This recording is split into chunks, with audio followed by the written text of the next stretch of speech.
بله، این کلیپ دوم که دارم میذارم. همونطور که گفتم سرطان ترسناک نیست، خوب میشه. البته خب خیلی ها ممکنه این بیماری رو بگیرن و خوب نشن، اینم هست. ولی هر چیزی میتونه کشنده باشه، هر چیزی توی زندگی میتونه کشنده باشه. به هر حال امیدوارم که اگه کسی این بیماری رو میگیره باهاش به طور جدی رفتار کنه. یعنی اینجا پزشک معمولا به خود بیمار میگه، همونطور که به من گفت پزشک، به خود بیمار میگه که تو مثلا فلان نوع سرطان داری و ما پروسه درمان رو طی میکنیم، ولی هیچ نوع گارانتی راجع به اینکه تو میتونی زنده ازش در بیایی نیست، همونطور که به من گفتن و هنوز من نامهاشون رو دارم. ولی خب من به خاطر اینکه هرگز از مرگ نترسیدم این مرحله رو زیاد با سختی طی نکردم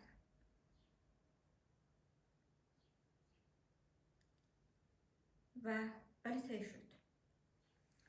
و خب امروز امروز کتابم میخوام باز یه توضیحاتی بدم. کتاب خورشید همیشه غروب میکند و کتاب دومم که میخواستم بنویسم به نام و سالها چند تا نقطه پس از غروب خورشید. این تیتر کتابی بود که میخواستم داشته باشم که البته فعلا روی کتاب کار نکردم، اصلا یعنی نوشتم ولی خب هنوز تصمیم چاپش رو ندارم. امیدوارم که دیده بشم توی همین یوتیوب و منو به کانال‌های فارسی زبان وصل کنه یوتیوب و ببینن مردم ویدیوهای منو. و همونطور که گفتم من نمیدونم به فارسی چی میشه، من نمیخوام تبلیغ کنم مثلا تو اینستاگرامم، توی تلگرامم، چون همه خب منو میشناسن، چه شهر کوچیکه. بنابراین فقط من این کانال یوتیوبم و به هیچ کس هم نگفتم که من این کانال رو زدم، چون بعضی ممکن است از کنجکاوی، بعضی از روی نمیدونم دوست داشتن بیان من نگاه کنم ببینن چیه. خب من یه مرحله که زندگی من داره این که تو بچگیم بوده، پدر من 2 بار ازدواج کرده، مادر و پدر من خیلی دوره‌های سختی رو گذروندن. من یه نامادری دارم. مادر و پدرم را هر دو رو از دست دادم. مادرم حدود 3 سال پیش از دست دادم، پدرم رو همین سال جدید از دست دادم، البته قبل از عید ایرانی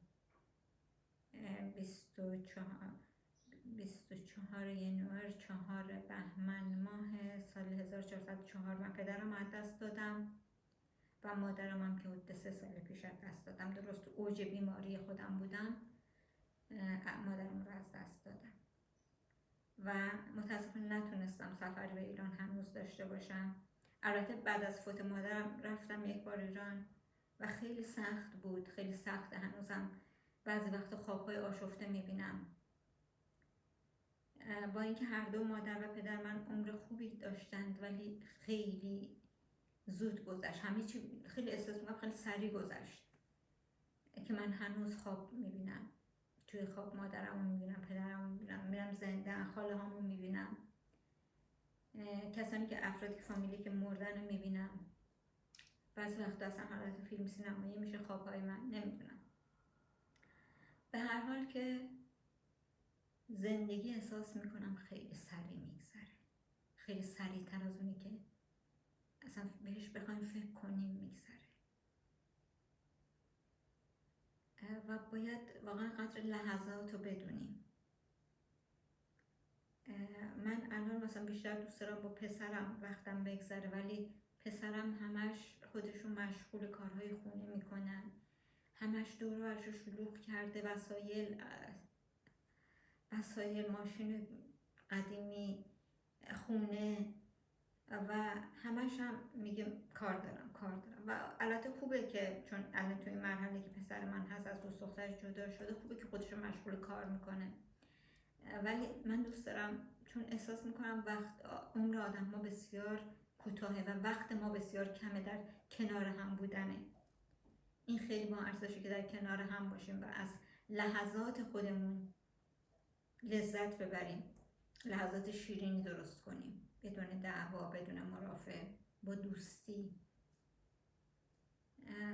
و امیدوارم این عشق رو من بتونم به بچه هم بدم قبل از مردنم، که از من خاطرات خوب داشته باشن، نوام هم همینطور، چون واقعا از ته قلب دوستشون دارم، براشون آرزوی بهترین ها رو دارم تو هر مرحله. به هر حال امروز هم تو این دوتا ویدیو فقط